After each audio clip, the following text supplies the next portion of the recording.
Salam sejahtera untuk kita semua. Perkenalkan, nama saya Krisnawati Mayang dengan NIM 22010800052. Saya menempuh pendidikan di Universitas Nusa Cendana Kupang, Fakultas Keguruan dan Ilmu Pendidikan, Prodi Pendidikan Ekonomi. Pada kesempatan ini saya akan menjelaskan materi mengenai karakteristik peserta didik. Pada umumnya, karakteristik peserta didik di usia sekolah menengah memiliki beberapa aspek.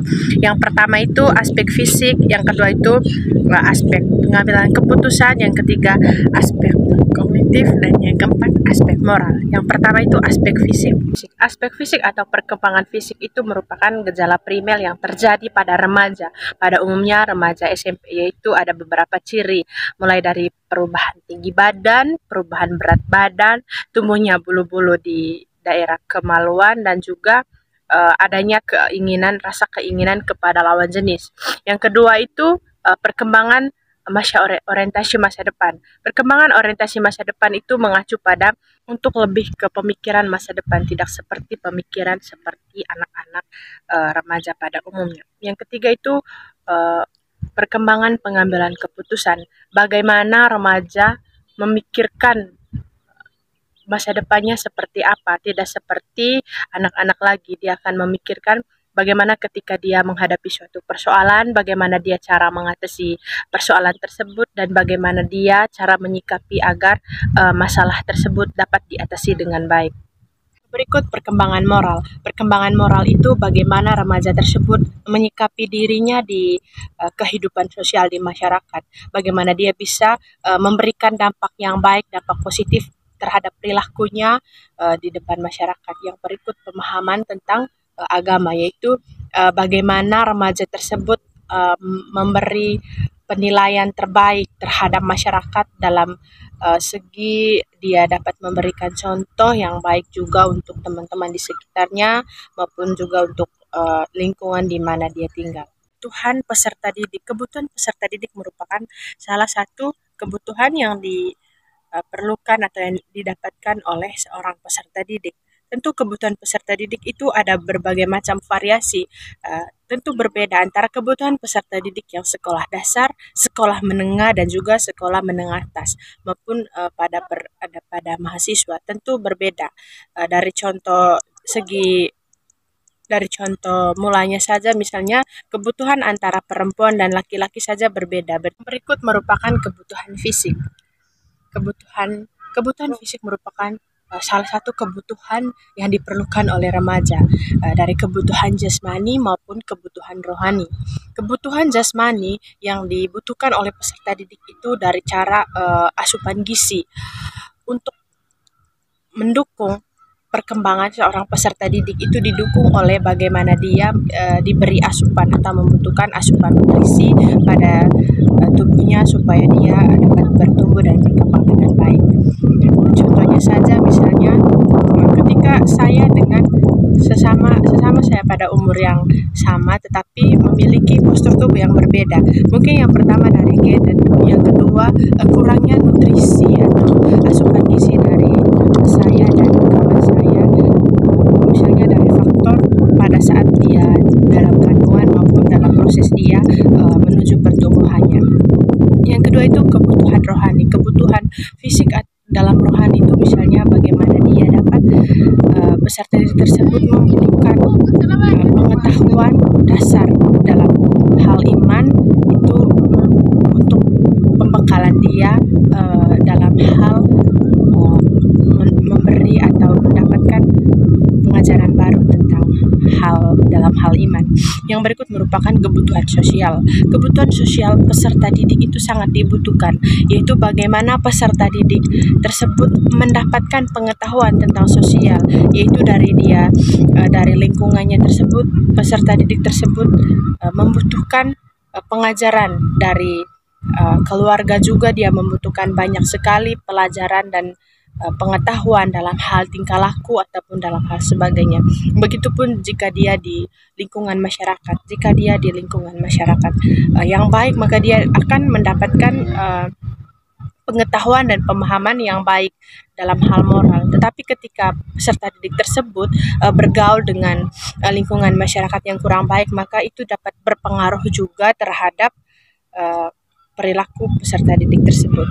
Yang berikut merupakan kebutuhan psikologis.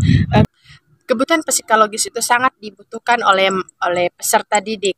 Misalnya dari cara seseorang yang ataupun keluarganya saja harus bisa mampu memahami diri para peserta didik tersebut, karena itu dapat berpengaruh terhadap peserta didik tersebut. Ketika sesuatu yang dia inginkan itu bertentangan dengan apa yang dilakukan oleh orang-orang di sekitarnya, itu dapat terganggu dengan psikologis atau kejiwaan dari peserta didik tersebut.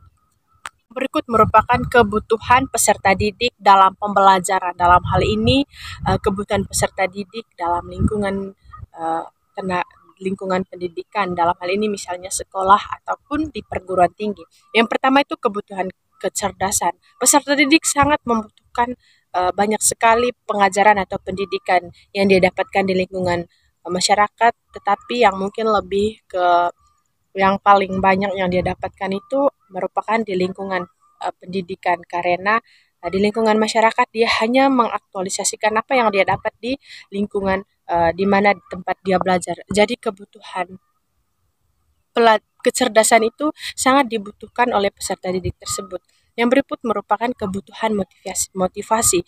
Peserta didik sangat membutuhkan banyak sekali motivasi atau pembelajaran untuk mendorong dirinya melakukan hal-hal yang terbaik. Kebutuhan motivasi tersebut sangat dibutuhkan oleh peserta didik, misalnya dengan cara dia mendapatkannya dari tempat di mana dia tinggal di masyarakat, ataupun lebih ke tenaga pendidik, misalnya guru ataupun orang tua, juga sahabat kerabat terdekatnya.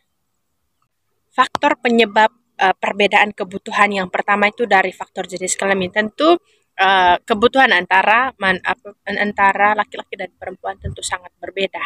Yang kedua, faktor penyebab dari segi sosial, yaitu kebutuhan antara seseorang yang dari kecilnya kehidupan yang serba ada dengan seseorang yang dari kecilnya kehidupannya biasa saja, tentu memiliki kebutuhan yang berbeda. Juga dari segi profesi, tentu di sini dalam hal ini kebutuhan antara guru dan juga artis sangat berbanding jauh. Juga kebutuhan dari segi usia, tentunya kebutuhan antara peserta didik yang dari usia 1 tahun dengan yang lebih tua atau dalam hal ini ke dewasa tentu sangat berbeda jauh. Yang berikut merupakan konsekuensi ketika kebutuhan peserta didik tersebut tidak dipenuhi. Yang pertama, adanya tindakan yang eh, tidak mungkin diharapkan oleh orang lain yang akan dilakukan oleh peserta didik tersebut. Contohnya, ketika dalam hal dia bergaul, ketika sesuatu hal yang dia inginkan tidak dapat dia penuhi, maka dia akan cenderung bertindak di luar nalar kita. Yang berikut merupakan hak dan kewajiban dari peserta didik. Hak dan kewajiban dari peserta didik itu, yang pertama, hak dari peserta didik tersebut, dia hak mendapatkan perlindungan, hak mendapatkan pengajaran, dan juga hak mendapatkan rasa aman dan juga rasa kasih sayang dari lingkungan sekitarnya, baik itu dari keluarga maupun teman, sahabat, juga dari tenaga pendidik di mana dia mendapatkan pengetahuan, misalnya dalam hal ini dosen ataupun juga guru. Sedangkan kewajiban peserta didik merupakan dia harus wajib mengikuti peraturan yang berlaku di tenaga pendidik, di tenaga lingkungan pendidikan di mana dia mendapatkan pengajaran. Dalam hal ini dia akan wajib mengikuti semua peraturan yang berlaku di sekolah ataupun di universitas. Dia juga harus wajib